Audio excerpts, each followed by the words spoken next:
because this really does take us back in time. This shows us what the cave looked like when it was pretty young, when it was just kind of starting to form.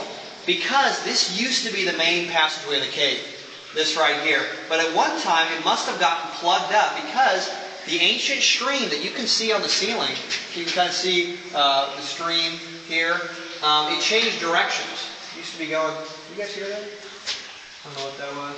The stream used to be going this way, changed around this way into where we're standing right now. So today, this is totally open. You can crawl through the whole thing. This is actually the one and only fully explored passageway of the cave, is this right here.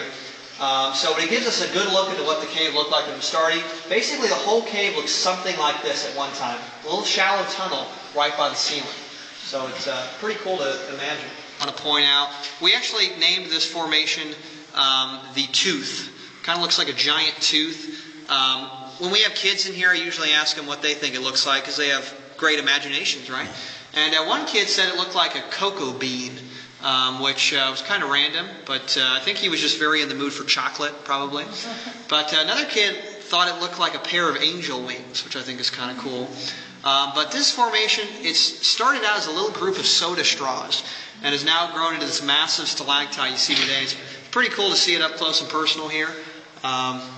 Took a good long while for that to form there.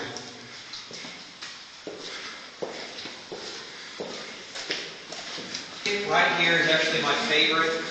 I just think it's a beautiful view, just looking out further into the cave right here. At this point, we've now actually traveled 550 feet in.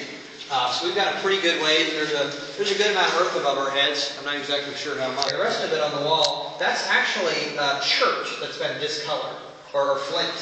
Now it's the same thing right here. This is, and it runs all throughout the cave. This is called chert or flint. The Indians would use it to make arrowheads. It's very sharp and brittle. But the reason it's so dark down here is because the water, the minerals in the water discolored it. Because usually it's underwater. So that's why it's dry actually back there, more than it was last week. But anyway, they drowned in 2020 to crawl on their bellies for about 1 hour and 45 minutes. That's how narrow those passageways are. So if any of you are thinking of becoming cave explorers, that's the kind of thing you can look forward to. So it's pretty fun stuff for sure. Now, I want to give you an idea of how high the water levels can get right here, because it can get pretty crazy. This formation right here looks like a bear's head. You guys see that? Just jutting out of the side of the wall. A little bear's head. The chin of that bear is the high water mark. Can you even imagine that? I mean, that's how much water can build up back here. And so certain times of the year, when we have flooding, all the rest of the cave is impassable. This is as far as you can go. You know, it's as far as you can go now because that's as far as the cave naturally. So I want to do that. I have a switch here right in this corner. So I don't know if anybody here is afraid of the dark. I am afraid of the dark, so you're not alone. So we're going to see what it's like without the lights in this cave. Oh, we've got somebody with a phone. Is that a little glimmer of light around that corner? So it's just a testament about how large our opening is. Now, if you did go 50 feet further, that's the part of the cave that is actually in complete darkness. So that's how far you have to go in this cave to have the sun totally gone. You know, it's pretty wild. Now, before we start moving the other direction, I'd also like to look at the ceiling. Now, it may not look like much from first glance, but our ceiling is absolutely stuffed with fossils. Caves are great places to find fossils. You're going to find all sorts of things from a long, long time ago. Now, here's a particular fossil I'd like to point out right here. If you guys want to come a little bit closer. This, you notice how it kind of looks like a flower, like a stem right here, and kind of the head of the flower. This is actually a sea creature called a crinoid. Now, you may have heard of these before. This is actually Missouri state fossil. And it's pretty amazing to see a sea creature in the ceiling of a cave in the Midwest. But you know, our cave's just full of them. This is the stem of the crinoid. Here's the head. So what they look like, and if you've seen, deep sea diving or anything like that, you see all these weird types of sea creatures, growing off the floor. It's got this stem, and then it's got these like tentacle type things. So that's the crinoid. Actually, in the gift shop, we have a big piece of stone with a very big crinoid fossil, and it has a picture displayed at one too. So there's a crinoid. Most of the crinoids are now extinct, but you'll find a lot of fossils of them, and especially in a cave like this. a lot of these tube-like things, these are pieces of a crinoid. And over here, a lot of these little rings, those are pieces of crinoids too. They almost look like Cheerios. So a lot of crinoid fossils in this cave. This right here is a piece of horned coral right there. So some more stuff from the sea. Pretty big one. There in the ceiling there. So almost anywhere you look, you're going to see some type of fossil. I mean, you can just look at the texture on the ceiling. This is another crinoid.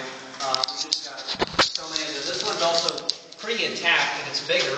There's a long stem right there, and there's its head. Kind of looks like an arrow almost. You've got, this kind of looks like jaws of a fish. I can't confirm that, but that is what it looks like. So lots of fossils here. We're going to look at a few more going out. That's right here. You see how these formations seem to be growing up?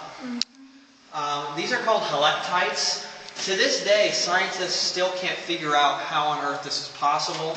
But you'll notice they actually are, growing up and out. You know, they're not falling down like a lot of formations seem to do. You know, they seem like gravity isn't affecting them. Really weird formations. They're called halectites, and they're actually very common in caves. This is a pretty good example of them inside Smallin. So it's pretty fascinating. To this day, scientists, they wouldn't be able to tell you why. They seem to kind of defy gravity.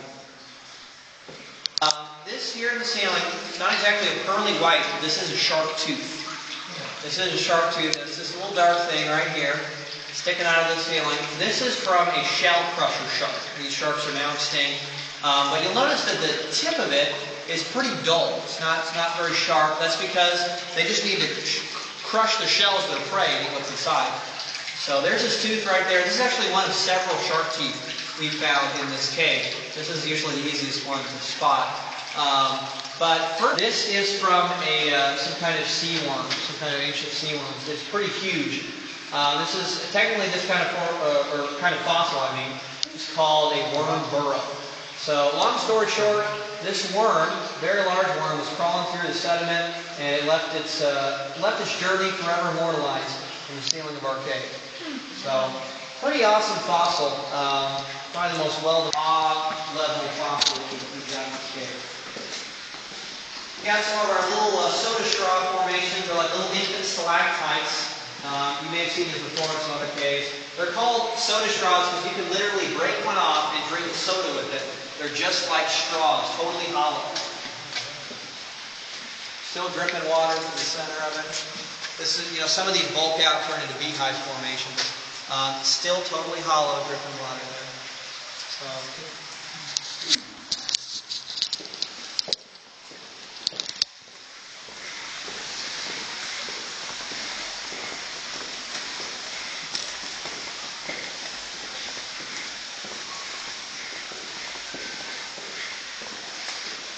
There's one more fossil I'd like to point out here on the ceiling. It's a pretty good one. Right here, in the ceiling here. This is actually a starfish fossil right there. So another sea creature here. This is from a bristle star. There's actually another starfish fossil further on into the cave, but this one is usually easier to spot. So there he is right there. Most scientists believe that North America was at one time underwater, so that's a pretty generally believed thing. You can find sea creature fossils inside, in the middle of North America. So pretty cool stuff. The continents and the ocean used to be very, very different than they are today.